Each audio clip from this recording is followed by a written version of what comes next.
તો અમારા મુખ્ય યજમાન ઈ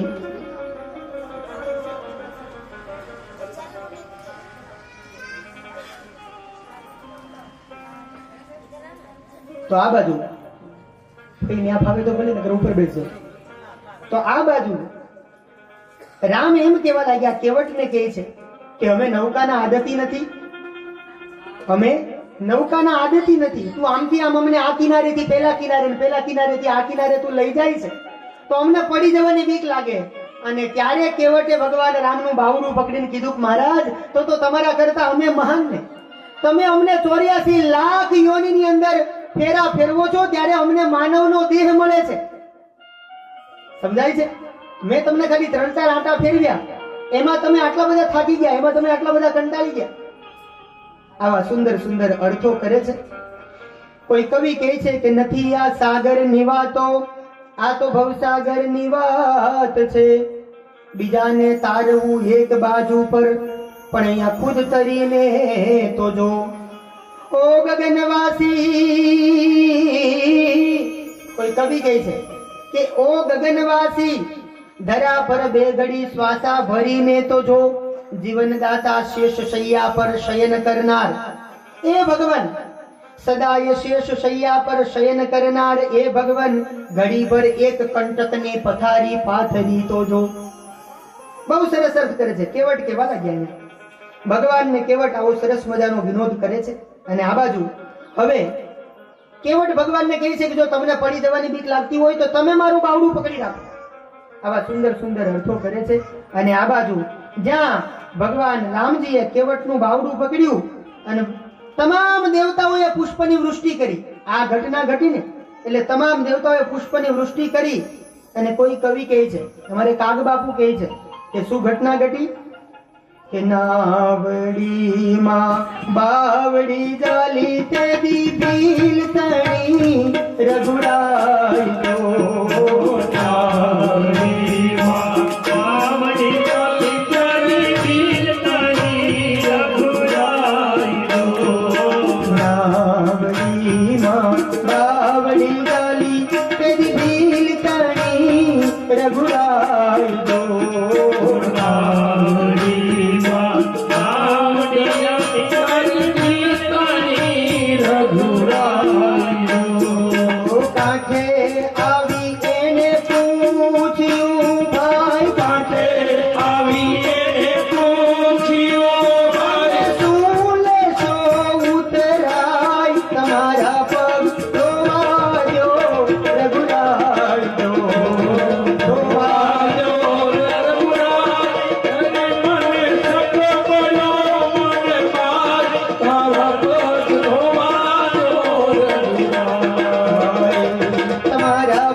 પહોંચ્યા છે એટલે હવે કેવટ દંડવત કરીને પ્રણામ કરે છે. અને શું કહેવા લાગ્યો કેવટ? કે કેવટ ઉતરી દંડવત કરીને, હા કેવટ ઉતરી દંડવત કરીને, હા કેવટ ઉતરી દંડવત કરીને, હા કેવટ ઉતરી प्रभु ही सकूते हुए नहीं दीन, हाँ प्रभु ही सकूते હવે જ્યાં કેવટ ભગવાન રામના પગમાં પડ્યો છે, આંખોમાં આંસુ છે. કેવટને હવે બીક લાગી કે હવે ભગવાન અહીંથી જતા રહેશે. અને રામજીએ કેવટનો ઉદાસ ચહેરો જોયો એટલે રામને એમ થયું કે મારે કેવટને કંઈક આપવું છે. પણ શું આપું? કારણ કે મારી પાસે કઈ છે નહીં. જો આનું નામ, હવે ધ્યાન આપજો, રામજીએ સીતાજીની સામું જોયું અને રામે જ્યાં સીતાજીની સામું જોયું એટલી વાતમાં સીતાજી બધું સમજી ગયા. શું કામ? કારણ કે આ ત્રેતા યુગની વાત હતી. અત્યારે કળિયુગમાં હામે નહીં, આપણે તહેવાર કહી તોય માનતા નથી. સમજાય છે? સંદીપ કુમાર, હા એવું બને ને. કળિયુગની અંદર 3 વાર આપણે કહીએ છતાં પણ લોકો આપણું માનતા, તો આપણે અફસોસ કરવાનો. પિય હિય કીર્તિય જાન નિહારી, પિય હિય કીર્તિય જાન નિહારી, પિય હિય કીર્તિય જાન નિહારી, પિય હિય કીર્તિય જાન નિહારી. મની મુદરી મન મુદિત ઉતારી, મન મોદરી મન મુદિત ઉતારી. પિય હિય કીર્તિય જાન નિહારી. પિય હિય કીર્તિય જાન નિહારી. ત્યાં રામે સીતાજીની સામું જોયું ને એટલામાં સીતાજી બધું સમજી ગયા કે રામને કેવટને કંઈક આપવું છે, પણ આમની પાસે કંઈ દેવા માટે છે. એટલે સીતાજીએ જે પોતાના હાથની અંદર લાલ રંગની એક મુદ્રિકા પહેરેલી, એને એમ થયું કે લાવા મુદ્રિકા કાઢી અને રાઘવના હાથમાં આપું. સીતાજીએ રામના હાથમાં એ મુદ્રિકા આપી અને આ રામજી એ સીતાજીની ઉપર પ્રસન્નતાનો ભાવ રાખી અને મુદ્રિકા કેવટને આપવા માટે જાય છે. પણ કેવટ ના પાડે છે કે હું ઉતરાઈ લઈશ, મેં તમને ના પાડી હતી. કહે હું કૃપાલુ લેવું ઉતરાઈ, કહે હું કૃપાલુ લેવું કરાઈ. કેવટ ચરણ કહે અકુલાઈ, કેવટ ચરણ કહે અકુલાઈ. ત્યાં ભગવાને કેવટને મુદ્રિકા આપવા માટે કીધું. હવે કેવટ અકળાઈ ગયો કે મહારાજ મેં તમારા પિતા દશરથના પણ સોગંદ ખાધા, તો હું તમારી આ મુદ્રિકા કેમ લઉં? રામ ઘણું સમજાવે છે. એટલે કેવટ કેવા લાગ્યો કે પ્રભુ તમે મને આ મુદ્રિકા આપી અને શું સંબંધ પૂરો કરવા માંગો છો? તમે મને આ મુદ્રિકા આપી અને શું મારો સંબંધ પૂરો કરવા માંગો છો? આ તો એવું બન્યું કે મેં તમને નૌકામાં બેસાડ્યા, તમે મને દામ આપી દો, ઉતરાય આપી દો, એટલે મારો ને તમારો સંબંધ પૂરો. મહારાજ હજી મેં તો તમારી સાથે સંબંધ બાંધવાની શરૂઆત કરી છે મહારાજ, તમે કઈ રીતે પૂરો કરી શકો? અને હજી એકવાર કહું, આજે 7મો દિવસ વામન દાદાએ પલસાણામાં નાતો બાંધ્યો છે. એ નાતો શેનો છે? આ પ્રેમના દોરો છે. આ દોરો કેવો છે? પ્રેમનો અને વાલનો દોરો છે. આના પછી હવે હું આવશે 14 જાન્યુઆરી. આ બીજી વાર યાદ આવે છે. કાલ પાકું, કાલે સંભળાવી દઈએ. પતંગ કેવી રીતે ચગાવાય એ તમને વામન દાદા શીખવાડે. ઓ વાલા મારી, રામ ભક્ત દાદા, ઓ વાલા મારી પતંગ તું જ ચડાવજે. આખું આધ્યાત્મિક ભજન છે. જેને પોતાનો ધંધો રોજગાર વેપાર સારો ન ચાલતો હોય, મારો દાવો, એને રોજ આ ભજન ઘરની અંદર ડાકોર વાળાનો ફોટો રાખવાનો અને પછી એની આગળ ગાવાનું. શું ગાવાનું? તમને ખબર છે કે વામન દાદાની પતંગ આપણી હારી હાલે છે ને? પતંગ આપણી પતંગ હારી ચડે છે કે પવન આવે તોય ચડે છે ને પવન ન આવે તોય? તમારે જો તમારી પતંગ સારી ચડાવવી હોય તો શું કહેવાનું? 14 જાન્યુઆરી આવે એ પેલા શીખવાડતો જાવ. ઓ વાલા મારી પતંગ તું જ ચડાવજે. બહુ આધ્યાત્મિક ભજન છે આપણું. પણ આવતીકાલ તો મારે તમને કેવું છે એમ કે આ બાજુ કેવટ એમ કહે છે કે બાબા તમે તો સંબંધ તોડવાની વાત કરો છો મહારાજ, હજી મેં તો તમારી સાથે પ્રેમનો નાતો બાંધવાની અને એ દોર સાંધવાની શરૂઆત કરી છે મહારાજ. અને યાદ રાખજો, બીજા બધા નાતા ગમે ત્યારે તૂટી જશે, બીજા બધા જ સંબંધ ગમે ત્યારે તૂટી જશે, પણ મેં અને તમે આપણે ભગવાનની રામ કથાથી સંબંધ બાંધ્યો છે જે આખી જિંદગી યાદ રહેશે તમને. એ સંબંધની સિલાઈ મજબૂત કરી છે વાલા. વામન દાદાએ એ સિલાઈ મજબૂત કરી છે તમે ક્યારેય નહીં ભૂલી શકો. તો શું કહેવાનું? આ તો એવું બને કે બારગામ ટેક્સી કરીને જઈએ, બારગામ ટેક્સી કરીને જઈએ અને ટેક્સી આપણને બહાર લઈ જાય જેટલી બી યાત્રા કરવાની હોય એટલી યાત્રા કરાવડાવે ને પછી ઘરે લાવે અને ટેક્સી વાળાને આપણે ભાડું ચૂકવી દઈએ. પછી ટેક્સી વાળાનો કાગળ આવ્યો, ફરી પાછો ટેક્સી વાળાનો કાગળ આવ્યો કે તમે તો અમારી ગાડીમાં બેઠા ને એવી ખુશ્બુ ભરી ગયા, ઓહો, હવે બીજી વાર ક્યારે આવશો? આવો કાગળ આવ્યો? આ તો તમે એવી વાત કરો છો મારે. તો અહીંયા પછી રામ કેવટને કહે છે કે ભાઈ તારી બધી વાત સાચી. કેવટ એમ કહેવા લાગ્યો કે જુઓ મેં તમારા પિતાના સોગંદ ખાધા છે, પાછી આ વીટીમાં રામ નામ લખ્યું છે મારા, અને આ રામ નામ લખ્યું એટલે એનો મતલબ એમ કે તમે મને રામ નામ મંત્રની દીક્ષા આપો છો. મારે રોજ એક માળા કરવી પડે, મારે મહારાજ આ રોજ ભગવાનના ભજન કરવા કે મારે આજીવિકા હલાવવા માટે હોડી હલાવવા જવું? આ મારાથી નહીં બને મહારાજ, મારે આ અંગૂઠી નથી જોતી. ગમે તેમ કરીને કેવટને રામને જવા દેવા. આ ખૂબ સુંદર અદ્ભુત પ્રસંગ છે વાલા. અને જીવનમાં ભક્તિ કરો ને તો એક સમય એવો આવશે આ કેવટ જેવો, આખી જિંદગી તમે ભક્તિ કરો, આખી જિંદગી આપણે આ માળા કરીએ, ભક્તિ કરીએ, પછી અમુક ઉંમર થાય ને પછી હાથ ધ્રુજતો હોય ને ત્યારે હાથમાં માળા લેવી હોય તો લેવાય. સમજાય છે? એની કરતા એના પહેલા ઈશ્વરે સમય આપ્યો હોય અને જો પરમાત્માએ આપણને ભાવ જગાડ્યો હોય તો યુવાનીમાં જ ભગવાનનું ભજન કરી લેવું. પછી કશું થાય કે ઘડપણ આવ્યું અને આંખે આવ્યા ચશ્મા, ત્યારે થાય? નહીં થાય ને. આજે છેલ્લે કથાને વિરામ આપશું ને એટલે આ કીર્તનથી વિરામ આપશું 10-15 મિનિટમાં કે ઘડપણ આવ્યું અને આંખે આવ્યા ચશ્મા, ઘડપણના દુઃખો મને લાગે બહુ વસમાં, લાગે બહુ વસમાં, અરે ઘડપણ આવ્યું અને આંખે આવ્યા. એના કરતા હાથ સલામત હોય ત્યાં સુધી માળા કરી.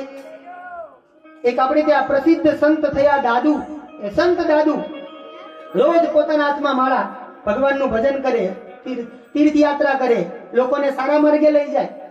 એમાં એક સમય દાદુના જીવનમાં એવો આવ્યો કે અંતિમ સમયમાં એના હાથ ધ્રુજે, ન ભજન કરી શકે, ન માળા કરી શકે, ન પરમાત્માનું નામ લઈ શકે.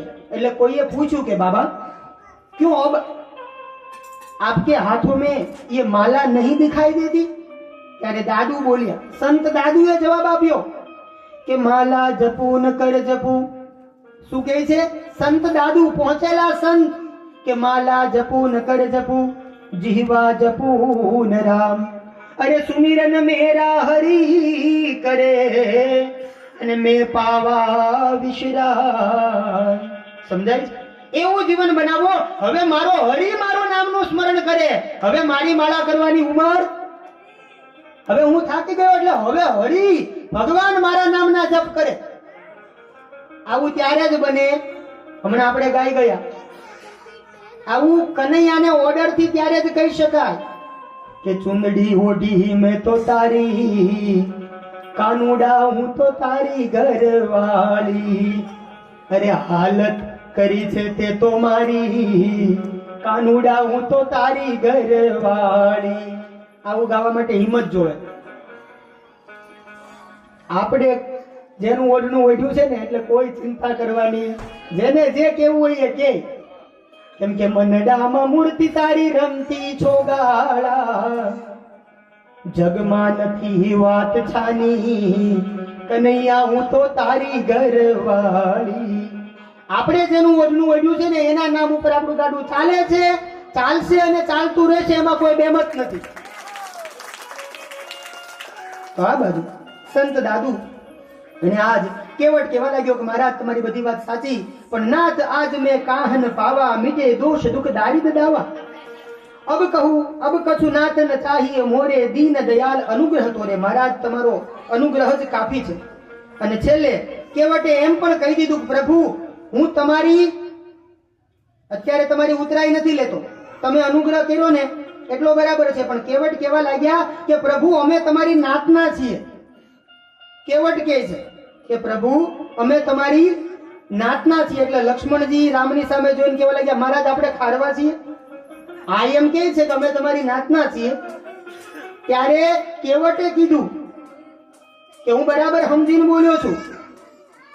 અમે તમારી નાતના એમ હું એટલા માટે બોલ્યો કે મારું કામ જેવું છે ને એવું જ કામ રામનું છે. હું પણ મારી નૌકામાં લોકોને બેસાડીને આ કિનારેથી સામે કિનારે લઈ જાઉં. એટલે મારે તમને પણ કહેવું છે કે જે રામની નૌકામાં બેસે ને એને પછી જીવનમાં કોઈ શંકા ને સ્થાન, એની નૌકા સામે કિનારે. હું ગંગાનો કેવટ અને આ કિનારેથી સામે કિનારે લઈ જાઉં અને આ તત્વ એને હું ઓળખું છું, ઈ ભવસાગરના કેવટ અને એની નૌકામાં બેઠા છીએ એટલે પછી નાવ સામે કિનારે.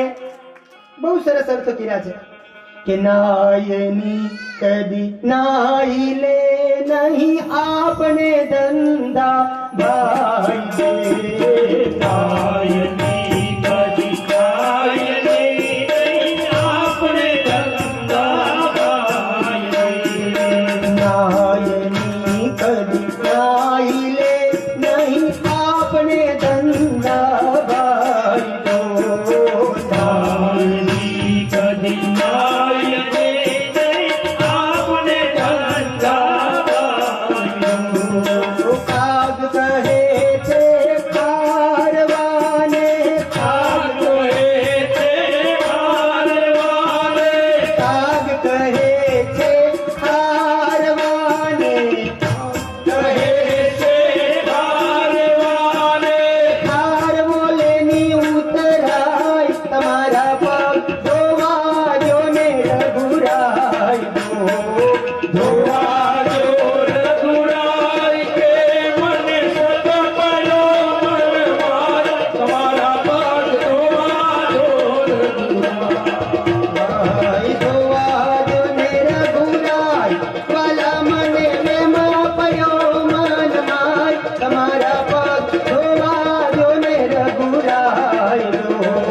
ધોવા જો રઘુરાય, વાલા મને તેમાં પડ્યો મનમાં, તમારા પગ ધોવા જો રઘુરાય. તમારા પગ ધોવા દો રઘુરાય જો.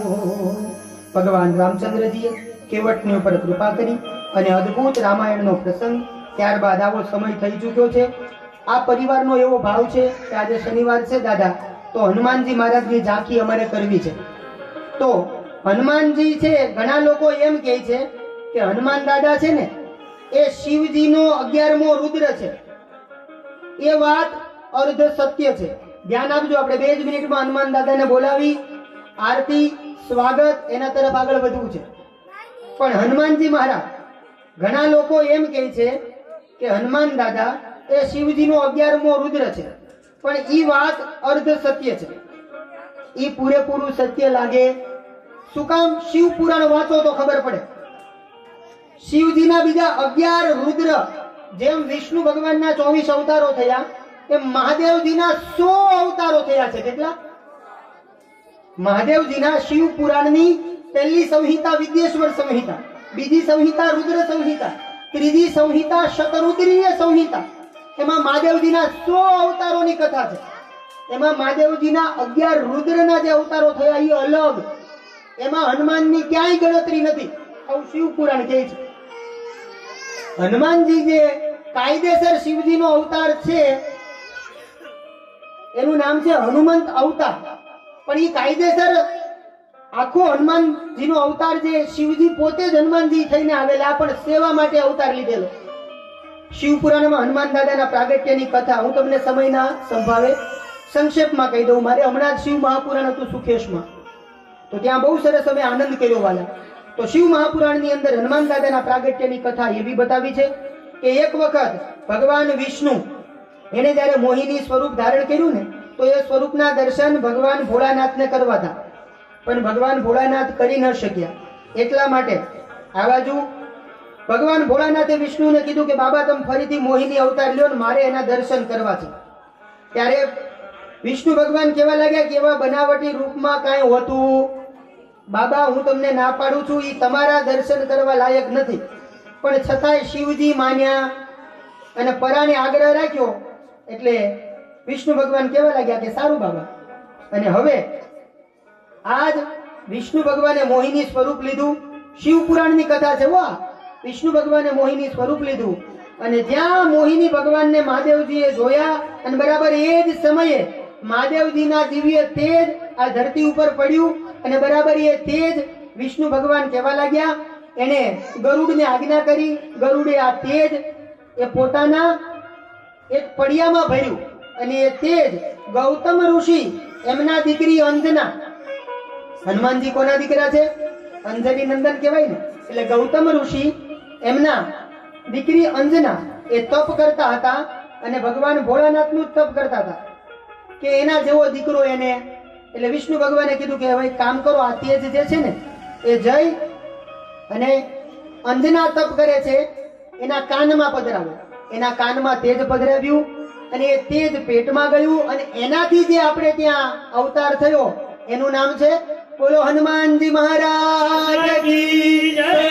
બોલો હનુમાનજી મહારાજ કી જય. એનાથી જે અવતાર થયો એનું નામ હનુમાનજી મહારાજ. આ હનુમાનજી મહારાજને વંદન કરી. હનુમાનજી આપણી વચ્ચે આવે છે પણ કથાને વિરામ આપું એ પહેલા મારા ફૈબા દક્ષાફુઈ પધાર્યા છે. હનુમાનજી આવે છે ત્યારે શું કહેવાનું? બોલો. હનુમાનજી પધારતા હોય ત્યારે શ્રી ગુરુ ચરણ સરોજ રજ નિજ મન મુકુર સુવારી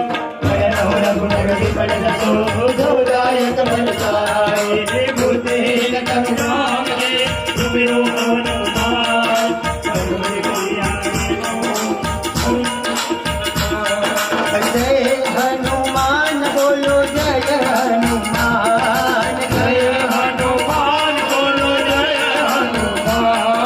જય હનુમાન બોલો જય હનુમાન. જય હનુમાન બોલો જય હનુમાન. સંકટ મોચન કૃપા નિદાન. સંકટ મોચન કૃપા નિદાન. જય હનુમાન બોલો જય હનુમાન. જય હનુમાન બોલો જય હનુમાન. હનુમાનજીનું પ્રાગટ્ય થયું અને હનુમાનજી કેવા લાગતા હતા?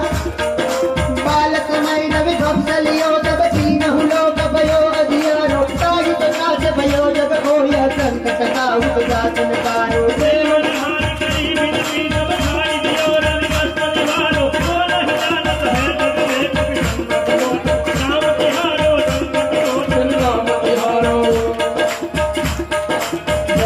હનુમાન બોલો જય હનુમાન. જય હનુમાન બોલો જય હનુમાન. સંકટ મોચન કૃપા નિદાન. સંકટ મોચન કૃપા નિદાન. જય જય જય હનુમાન દુતારી. જય જય જય હનુમાન દુતારી. કૃપા કરહુ ગુરુદેવ તિનારી. કૃપા કરહુ ગુરુદેવ તિનારી.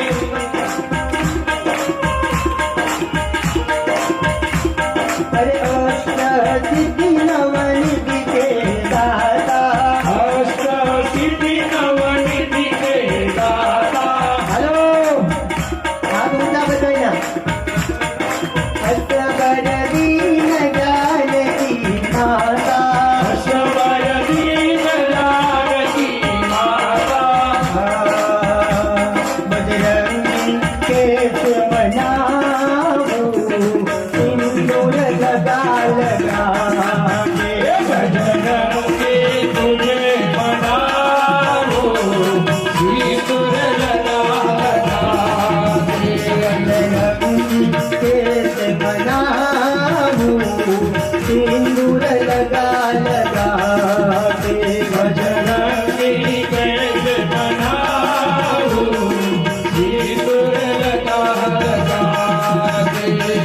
રામ ને તુझे મનાયા લક્ષ્મણ ને તુમે મનાયા. શ્રી રામ ને તુझे મનાયા લક્ષ્મણ ને તુझे મનાયા. સીતાને તુમે મનાયા. ચૂડામણી દિખાતે. સીતાને તુझे મનાયા. ચૂડામણી દિખાતે.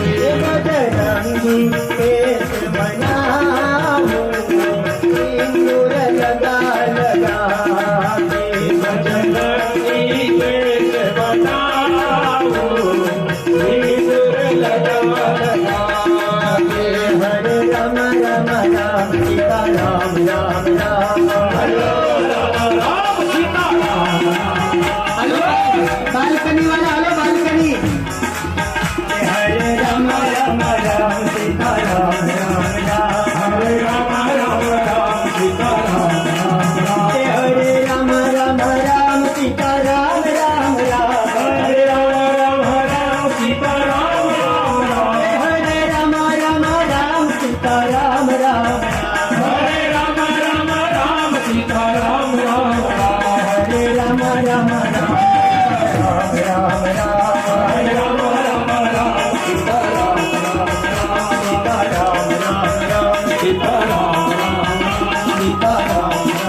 મારા કાકા છે અશોક કાકા.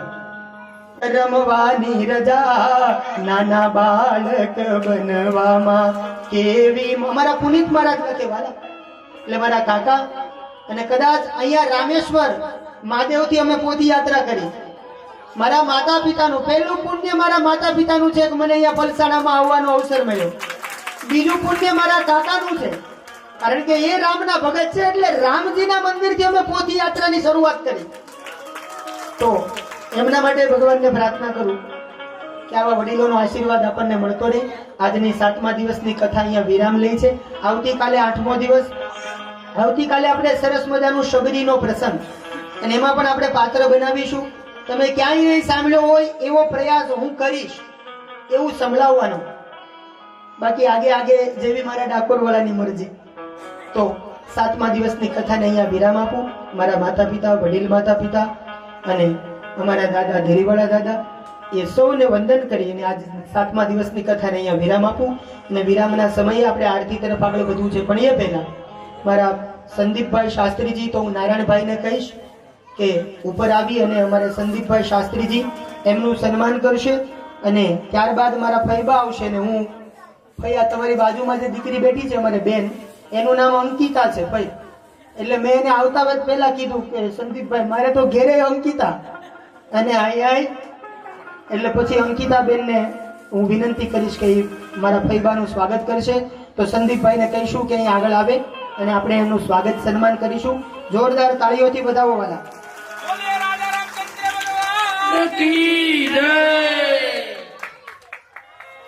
અંકિતાબેનને વિનંતી કરીએ કે ફોઈબાનું સ્વાગત કરશે. અંકિતાબેન કરવું પડે. આવો વાલા. જોલી મેરી ભર દે ઓ વીરપુર મારે, બેડા પાર કર દે ઓ વીરપુર મારે, બેડા પાર કર દે ઓ વીરપુર મારે.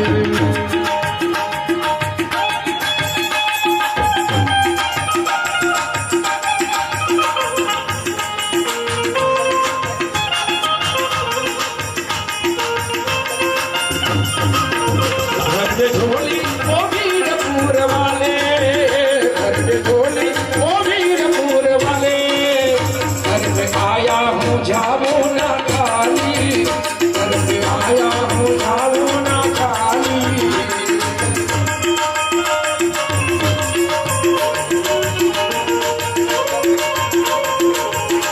આપણે આરતી માંડવી માટે જઈશું. આરતી આપી દેશું.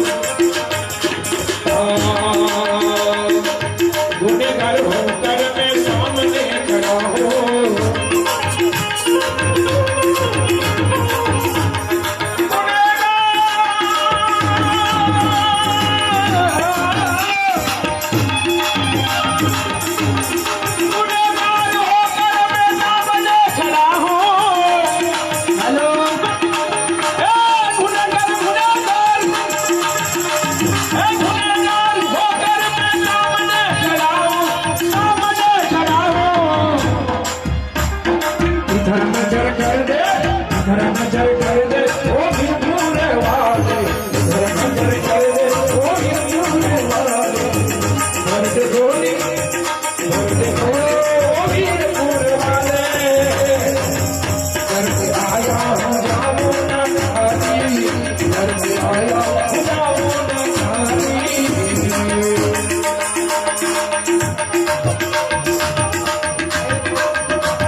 સોરે ગુણલા ગાન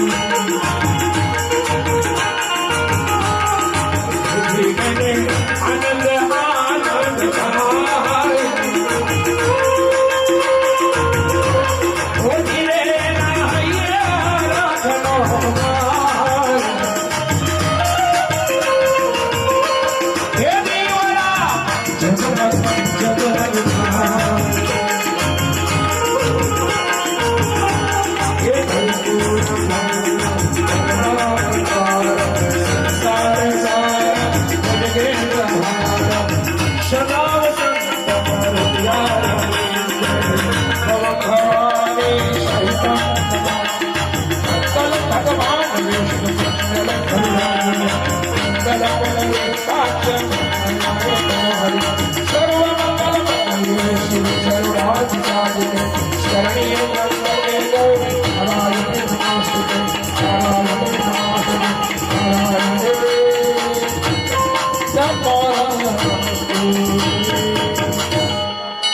આરતી બધાએ લઈ અને થોડી વાર માટે નીચે બેસી જાઓ.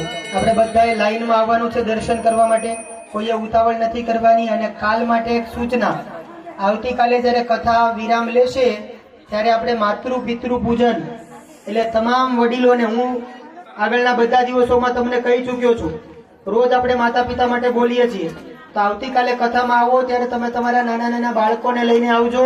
આપણે માતૃ પિતૃ પૂજન મહોત્સવ આપણે આ પલસાણાની ભવ્ય ભૂમિમાં ઉજવવાનો છે. એકવાર જોરદાર તાળીઓથી વધાવો. આવતીકાલે જય સિયારામ. વાહ, ખૂબ સરસ. આવજો. થોડા નામની યાદી આવી છે દાન માટે, જેમના નામ અહીંથી બોલી દઉં છું. રેખાબેન પ્રમોદભાઈ 501 રૂપિયા આપે છે. કોકિલાબેન દીપકભાઈ 501 રૂપિયા આપે છે. આશાબેન શૈલેષભાઈ જેઓ પણ 501 રૂપિયા આપે છે. હસીબેન કલ્પેશભાઈ પલસાણા 1100 રૂપિયા આપે છે. સ્વ શાંતિબેન શંભુભાઈ કુંભારિયા 501 રૂપિયા આપે છે. ખૂબ ખૂબ ધન્યવાદ આવા દાતાઓને. ધનુબેન ભગુભાઈ કડલાઈ 251 રૂપિયા આપે છે. ભાવિનભાઈ જગદીશભાઈ આહિર બલીઠા 500 રૂપિયા આપે છે. મનસુખભાઈ મણિયાભાઈ આહિર પલસાણા 501 રૂપિયા આપે છે. ગુલાબભાઈ બરફવાલા 210 રૂપિયા આપે છે. રજનીકાંત જયરામભાઈ પટેલ તિથલ 1100 રૂપિયા આપે છે. આ બધા દાતાઓને ખૂબ ખૂબ ધન્યવાદ. જય શ્રી સિયારામ. અહીંયા એક ભાઈ આવી જાવ તો વાલા, સ્વયંસેવક ભાઈ એક અહીંયા ઉપર આવી જાઓ. બધા આરામથી આવજો વાલા, ભીડભાડ ન કરતા. વારા ફરતી દર્શન કરજો, પછી મહાપ્રસાદ લઈને છૂટા પડીશું. આવતીકાલે પાછા વહેલા વહેલા કથામાં આવીશું. આરામથી આવજો.